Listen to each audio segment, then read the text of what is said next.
ইজিতেই 3টা দেশ, তার মানে হর্ন অফ আফ্রিকা মনে রাখা সো ইজি। সোতে হচ্ছে সোমালিয়া, হ্যাঁ ইজিরিতে হচ্ছে ইথিওপিয়া এবং জয়শিকারতে হচ্ছে জিবুতি। তার মানে হর্ন অফ আফ্রিকাতে এই 3টা দেশ অবস্থিত।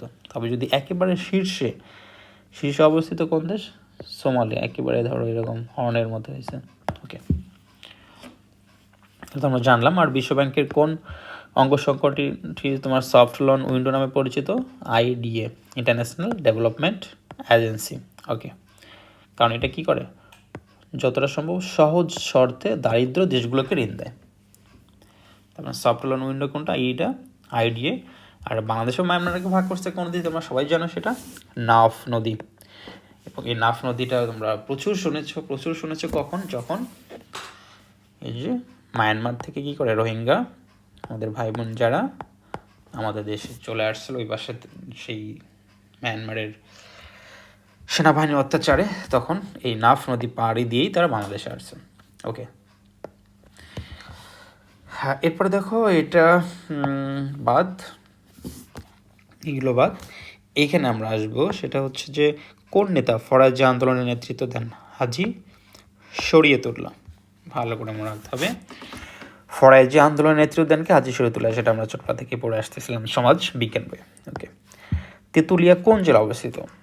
আমরা জানি কি, একটা কথা আছে কি, টেকনাফ থেকে তেঁতুলিয়া। টেকনাফ হচ্ছে সবচেয়ে দক্ষিণের উপজেলা আর তেঁতুলিয়া সবচেয়ে উত্তরের উপজেলা, রাইট?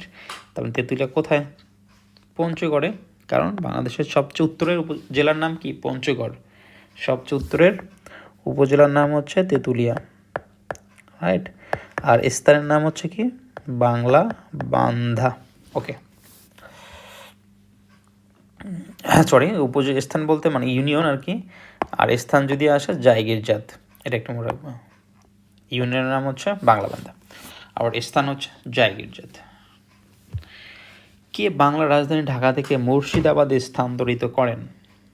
এটা নামটা দেখো একটু মজার আছে, যে মুর্শিদাবাদে নিয়ে গেছে কে? নবাব মুর্শিদ কুলি খান। তাদের নামের সাথে মিল আছে, কিন্তু ভালো করে মনে রাখতে হবে। এরপর থেকে 1905 সালে নবগঠিত প্রদেশের প্রথম লেফটেন্যান্ট গভর্নর কে ছিলেন? বলতে পারবা কে? 1905 সালে যে তোমার কি হয়েছে? বঙ্গভঙ্গ হয়েছে। এই বঙ্গভঙ্গ হওয়ার ফলে যে নবগঠিত একটা প্রদেশ তৈরি হয়েছে, ওই প্রদেশের প্রথম লেফটেন্যান্ট গভর্নর কে ছিলেন? Bampfylde fuller. এবং তোমরা একটা জিনিস খেয়াল করবা, এই যে ফুলার আছে না, এই ফুলার নামে কিন্তু ঢাকা ভার্সিটিতে একটা রোড আছে, ফুলার রোড। যাই হোক,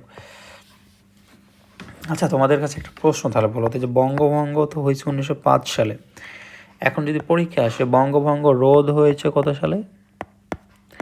1911 সালে। তার মানে বঙ্গভঙ্গ হয়েছে 1905 সালে, বঙ্গভঙ্গ রোধ হয়েছে মানে বঙ্গভঙ্গটা বাতিল হয়ে গেছে 1911 সালে। হিমশরি কোন শহরের নিকটে অবস্থিত? হিমশরি হচ্ছে কোথায়? কক্সবাজার। ওকে, এরপরে বাংলাদেশের কোন অঞ্চলকে 360 আউলিয়ার দেশ বলা হয়? 360 আউলিয়া হচ্ছে কোথায়? সিলেট। আর 12 আউলিয়ার দেশ বলা হয় কাকে? চট্টগ্রামকে। দুইটাই ভালো করে মনে রাখতে হবে। তার মানে 360 আউলিয়ার হচ্ছে সিলেট, 360 সিলেট, আর চট্টগ্রামকে কি বলা হয়? 12। এটা যদি ভুলে যাও কখনো, দেখো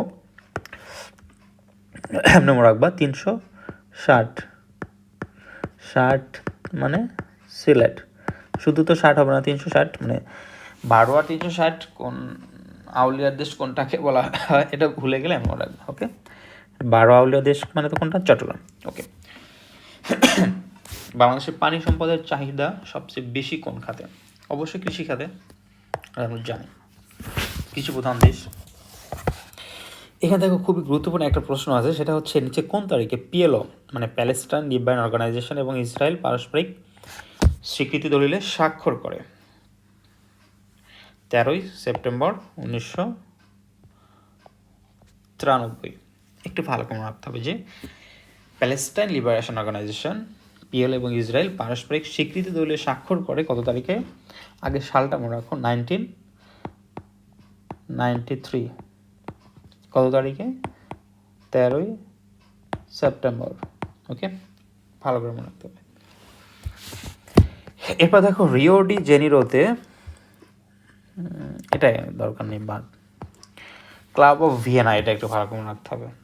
ক্লাব অফ ভিয়েনা এটা আসলে জিনিসটা কি? এটা হচ্ছে পশ্চিম ইউরোপের চিত্রশিল্পীদের একটি সংগঠন। তার মানে ক্লাব অফ ভিয়েনা হচ্ছে পশ্চিম ইউরোপের যে চিত্রশিল্পী আছে তারা একটা সংগঠন বানাইছে, সেই সংগঠনের নাম হচ্ছে কি ক্লাব অফ ভিয়েনা। এবার দেখো জাতিসংঘ আদিবর্ষ দিবস হিসেবে কোন সালকে ঘোষণা করেছে? 1993 ছিল। ওকে, এইসব বাদ। স্ট্রোক, আমরা সায়েন্সে চলে গিয়েছি।